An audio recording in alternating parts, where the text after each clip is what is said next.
Hi everyone, welcome back to the Wisdom Loop. മെമ്മറിയിലെ 3 പ്രോസസ്സുകളാണ് encoding, storage and retrieval. അതിൽ final step of മെമ്മറിയുടെ final പ്രോസസ്സാണ് എന്തെന്ന് പറയുന്നത് റിട്രീവലിൽ നമ്മൾ ഓർത്തിരിക്കേണ്ട കീവേഡാണ് റീകോൾ. ഓക്കെ, റീകോൾ എന്ന് പറഞ്ഞാൽ എന്താണ്? നമ്മളൊരു കാര്യം ഓർത്തെടുക്കുക. അതാണ് റീകോളിൻ്റെ മീനിങ്. നിങ്ങൾക്ക് മനസ്സിലായി കാണും. ആദ്യം നമ്മൾ കൺവേർട്ട് ചെയ്തു, പിന്നെ അതിനെ കൊണ്ടുപോയി സ്റ്റോർ ചെയ്തു. ഇനി എന്ത് ചെയ്യണം? ആ ഇൻഫർമേഷൻ ആവശ്യമുള്ള സമയത്ത് നമ്മൾ എന്ത് ചെയ്യണം? ഓർത്തെടുക്കണം, റീകോൾ ചെയ്ത് എടുക്കണം. Okay, it is simply getting information out of storage. നമ്മൾ പറഞ്ഞ കാര്യം തന്നെ. അതായത് നമ്മൾ സെക്കൻഡ് പ്രോസസ്സിൽ എന്ത് ചെയ്തു? സ്റ്റോറേജ് എന്ന് പറയുന്ന സ്റ്റെപ്പിൽ ഇൻഫർമേഷനെ മൈൻഡിൽ റെക്കോർഡ് ചെയ്ത് വെച്ചു. ആ റെക്കോർഡ് ചെയ്ത് വെച്ച ഇൻഫർമേഷൻ അല്ലെങ്കിൽ സ്റ്റോർ ചെയ്ത് വെച്ച ഇൻഫർമേഷനെ നമ്മൾ മൈൻഡിൽ നിന്ന് പുറത്തേക്ക് എടുക്കുന്നു. ആവശ്യമുള്ളപ്പോൾ നമ്മൾ ഓർത്തെടുക്കുന്നു. ആ പ്രോസസ്സിനെയാണ് റിട്രീവ് എന്ന് പറയുന്നത്.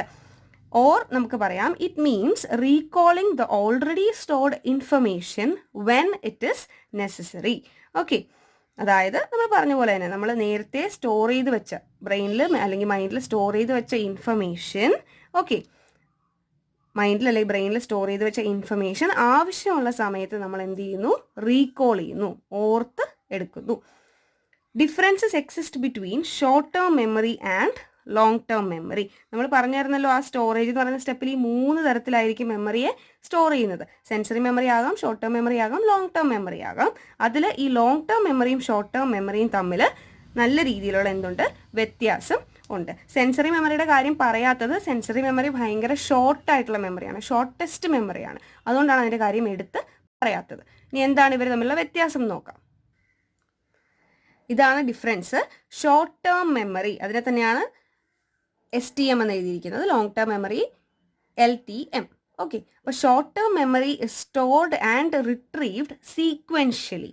Okay, whereas long-term memory is stored and retrieved by association. Okay, അപ്പോൾ ഇവിടെ ഓർത്തിരിക്കേണ്ട വേർഡ്സ് സീക്വൻഷ്യലി ആൻഡ് അസോസിയേഷൻ ആണ്. ഓക്കെ, ഷോർട്ട് ടേം മെമ്മറി എങ്ങനെയാണ് സ്റ്റോർ ചെയ്യുന്നത്?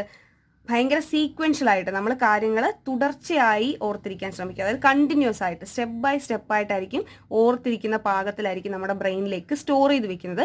അതുപോലെ തന്നെയാണ് അതിൻ്റെ റിട്രീവലും. അതായത് അത് റീകോൾ ചെയ്തെടുക്കുന്നത്. നമ്മൾ ഓർത്തെടുക്കുമ്പോഴും സ്റ്റെപ്പ് ബൈ സ്റ്റെപ്പായിട്ടായിരിക്കും ഓർത്തെടുക്കുന്നത്. ഓക്കെ, ഈ ഇൻഫർമേഷൻ ഷോർട്ട് ടേം മെമ്മറി നമുക്ക് പെട്ടെന്ന് റിട്രീവ് ചെയ്തെടുക്കാനും പറ്റും. ലോങ് ടേം മെമ്മറി പക്ഷേ അങ്ങനെയല്ല. Long term memory stored and retrieved by association. Long term memory എന്ന് പറയുമ്പോൾ നമുക്ക് പറഞ്ഞു ഒരുപാട് നാളത്തേക്ക് നമ്മുടെ മൈൻഡിൽ ചിലപ്പോൾ ലൈഫ് ടൈം മുഴുവൻ നമ്മൾ ഓർത്തിരിക്കുന്ന ചില ടൈപ്പ് ഓഫ് മെമ്മറി ആയിരിക്കും ലോങ് ടേം മെമ്മറി എന്ന് പറയുന്നത്. ആ മെമ്മറി നമുക്ക് എപ്പോഴും സ്റ്റോർ ചെയ്യുന്നതും നമ്മളത് റീകോൾ ചെയ്തെടുക്കുന്നതും അസോസിയേഷനിലൂടെ ആയിരിക്കും. കാര്യങ്ങളെ പരസ്പരം ബന്ധിപ്പിച്ചുകൊണ്ടായിരിക്കും. ഓക്കെ, അതാണ് അവർ തമ്മിലുള്ള ഡിഫറൻസ്. കാര്യം മനസ്സിലായെന്ന് വിചാരിക്കും. ഇപ്പോൾ സീക്വൻസ്, ഈ ഷോർട്ട് ടേം മെമ്മറി എന്ന് പറയുമ്പോൾ നമ്മൾ എന്തെങ്കിലും ഒരു പ്രൊസീജിയർ, ഒരു കാര്യം ചെയ്യുന്നതിൻ്റെ പ്രൊസീജിയർ സ്റ്റെപ്പ് ബൈ സ്റ്റെപ്പായിട്ടായിരിക്കും നമ്മൾ ഓർത്തിരിക്കുന്നത്.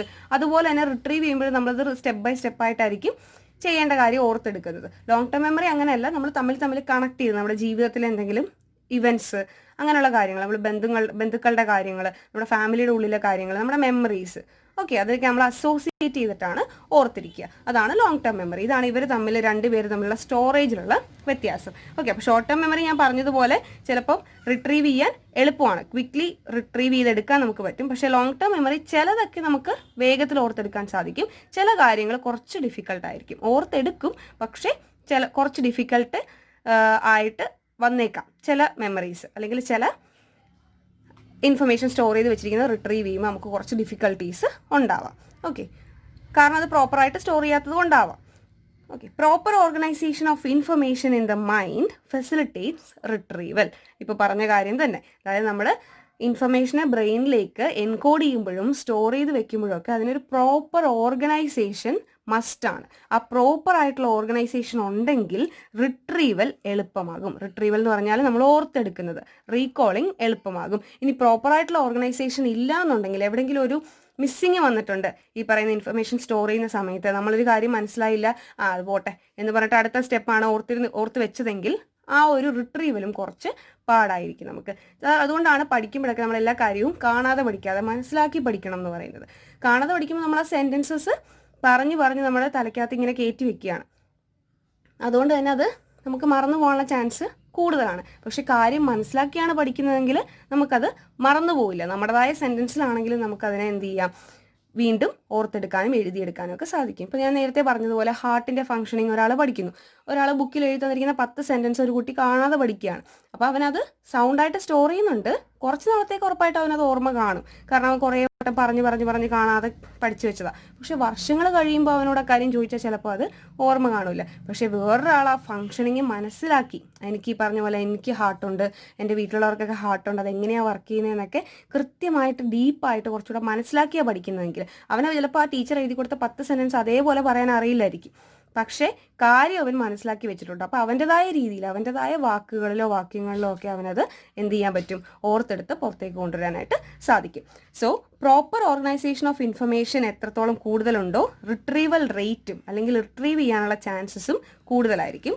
പ്രോപ്പർ ഓർഗനൈസേഷൻ ഓഫ് ഇൻഫർമേഷൻ കുറവാണെന്നുണ്ടെങ്കിൽ റിട്രീവലിനുള്ള ചാൻസസും കുറവായിരിക്കും, ഓർത്തെടുക്കാനുള്ള ചാൻസുകളും കുറവായിരിക്കും. ഓക്കെ, അവസാനമായിട്ട് ഇതിനെക്കുറിച്ച് പറയാനുള്ള ഒരു കാര്യമാണ്, if we can't remember something it may be because we are unable to retrieve it. അതായത് നമുക്കിപ്പോൾ എന്തെങ്കിലും ഒരു കാര്യം ഓർത്തെടുക്കാൻ സാധിക്കുന്നില്ല എന്നുണ്ടെങ്കിൽ അവിടെ നമുക്ക് സ്റ്റോർ ചെയ്ത് വെച്ചതിലുള്ള ഒരു പാകപ്പിഴവ് കൊണ്ടാകാം. ഇതിനർത്ഥം എന്താണെന്ന് ചോദിച്ചാൽ നമുക്കത് എന്ത് ചെയ്യാൻ പറ്റുന്നില്ല, റിട്രീവ് ചെയ്യാൻ പറ്റുന്നില്ല, റീകോൾ ചെയ്യാൻ പറ്റുന്നില്ല. അതായത് ഫസ്റ്റ് സ്റ്റെപ്പും കുഴപ്പമില്ല, എൻകോഡിങ്ങും നന്നായിട്ട് ചെയ്തു, അല്ലെങ്കിൽ സ്റ്റോറേജും കുഴപ്പമില്ലാതെ ചെയ്തു.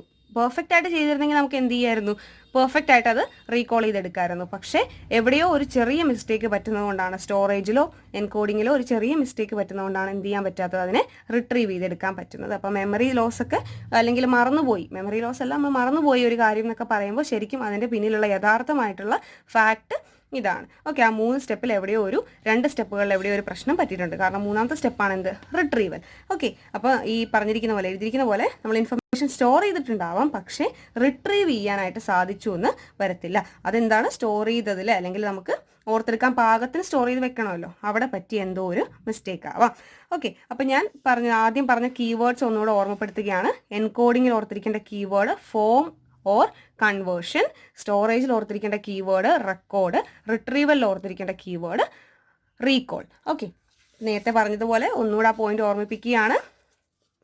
Better the organisation of information, greater will be the retrieval rate. Okay, അപ്പോൾ ഇന്ന് നമ്മൾ ഡിസ്കസ് ചെയ്ത മെമ്മറി എന്ന് പറയുന്ന ടോപ്പിക്ക് നിങ്ങൾക്ക് ക്ലിയർ ആയി എന്ന് വിശ്വസിക്കുന്നു. പരമാവധി ഇൻഫർമേഷനൊക്കെ കളക്ട് ചെയ്തിട്ട് അത് നിങ്ങൾക്ക് പെട്ടെന്ന് മനസ്സിലാക്കി എടുക്കാൻ സാധിക്കുന്ന സിമ്പിൾ വേർഡ്സ് ആയിട്ട് ആണ് എഴുതി പ്രസൻറ്റ് ചെയ്തിരിക്കുന്നത്. പിന്നെ നിങ്ങൾക്ക് ഇങ്ങനെ നമ്മൾ വരച്ച് ഡയഗ്രാം ഒക്കെ കാണിച്ചാവുമ്പോൾ കൂടുതൽ നമുക്ക് പെട്ടെന്ന് കാര്യങ്ങൾ മനസ്സിലാക്കാൻ സാധിക്കും. ആ രീതിക്കാണ് പ്രിപ്പയർ ചെയ്തിരിക്കുന്നത്. നോട്ട്സൊക്കെ നിങ്ങൾക്ക് എല്ലാവർക്കും ഹെൽപ്ഫുൾ ആയിരുന്നു എന്ന് വിശ്വസിക്കുന്നു. അപ്പോൾ മെമ്മറി എന്ന് പറഞ്ഞാൽ നമ്മൾ ഓർക്കേണ്ട കാര്യമാണ്, ഇൻഫർമേഷനെ ഒരു വ്യക്തി സ്റ്റോർ ചെയ്ത് വെക്കുന്നതും അത് റീപ്രൊഡ്യൂസ് ചെയ്യുന്നതും, 2 കാര്യങ്ങളെയും കൂടെ ചേർത്താണ് മെമ്മറി എന്ന് പറയുന്നത്. അത് ഇൻവോൾവ് ആയിരിക്കുന്ന 3 സ്റ്റെപ്പുകളാണ് encoding, storage and retrieval. Okay, ഈ ടോപ്പിക്ക് റിക്വസ്റ്റ്. ആദ്യമായി ചാനൽ കാണുന്നവരെ സബ്സ്ക്രൈബ് ചെയ്ത് ബെല്ലൈക്കൺ പ്രസ് ചെയ്യാൻ മറക്കരുത്. Thank you so much for watching.